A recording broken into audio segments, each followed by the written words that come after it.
Somewhere on the edge of a Jurassic forest, a mother dinosaur is laying her eggs. The classic modern interpretation of life in the Mesozoic, as depicted in the BBC's award-winning series, Walking with Dinosaurs. She is a 25-ton diplodocus. Relying heavily on the latest scientific evidence, as well as the most advanced computer animatronics, the series was as much natural history as it was prime-time entertainment. Let me just call up this clip from one of the BBC dinosaur documentaries. Look at them, how they're walking. But for all its diligent research and authoritative voiceover, Professor Brian J. Ford believes something is fundamentally wrong with this picture. Well, every time you see these images, they're always the same. You have these huge dinosaurs crunching across the arid desert. They're holding these huge tails. The tail of a dinosaur could weigh 10, 20 tons, which they're holding erect as they're looking around for prey in this sort of sunny landscape. It makes no sense. The problem, Professor Ford says, is that these larger dinosaurs are simply too big. Too big to support their own weight. Too big to consume enough food to maintain their vast bulk. Too big to be able to move around with anything like the agility other aspects of their physiology imply.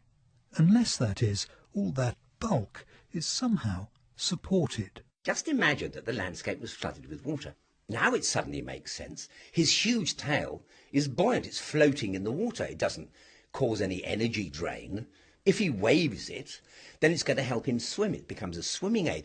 And suddenly he's in an environment which is sympathetic to him. That arid mud wasn't arid at all. That mud was at the bottom of a shallow lake. The water took their weight, not their limbs. Brian Ford is, he freely admits, not a paleontologist. He's a cell biologist, but with a polymath's delight for overturning apple carts. So what do the experts have to say? I've brought his paper, which is published in the latest edition of Laboratory News, to the Natural History Museum. Where else to find out? This actually harks back to a lot of the views that people held about dinosaurs earlier in the 20th century and to some extent even in the 19th century. Dr. Paul Barrett is one of the world's leading experts on non-avian dinosaurs. So in a number of respects this is, if you like, a recapitulation of exactly those same kind of arguments that our colleagues were having almost 100 years ago. Nothing, it seems, is ever truly original in science.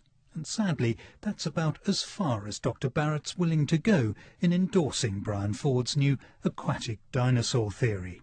Extraordinary claims, as the saying goes, require extraordinary evidence, and the Natural History Museum is not about to flood its dinosaur display anytime soon. Things have moved on quite a lot, and there's been a huge body of work, in particular since about the 1960s when people started getting interested in dinosaurs in a big way again, that show really quite conclusively that most of these animals are actually perfectly well engineered for a life on dry land. So the idea that because they are so large, so heavy, they must have had some assistance supporting them, you're not buying it? I don't think we'll be rewriting any of the textbooks just yet. Somehow, I don't think that's going to be enough to persuade Professor Brian Ford.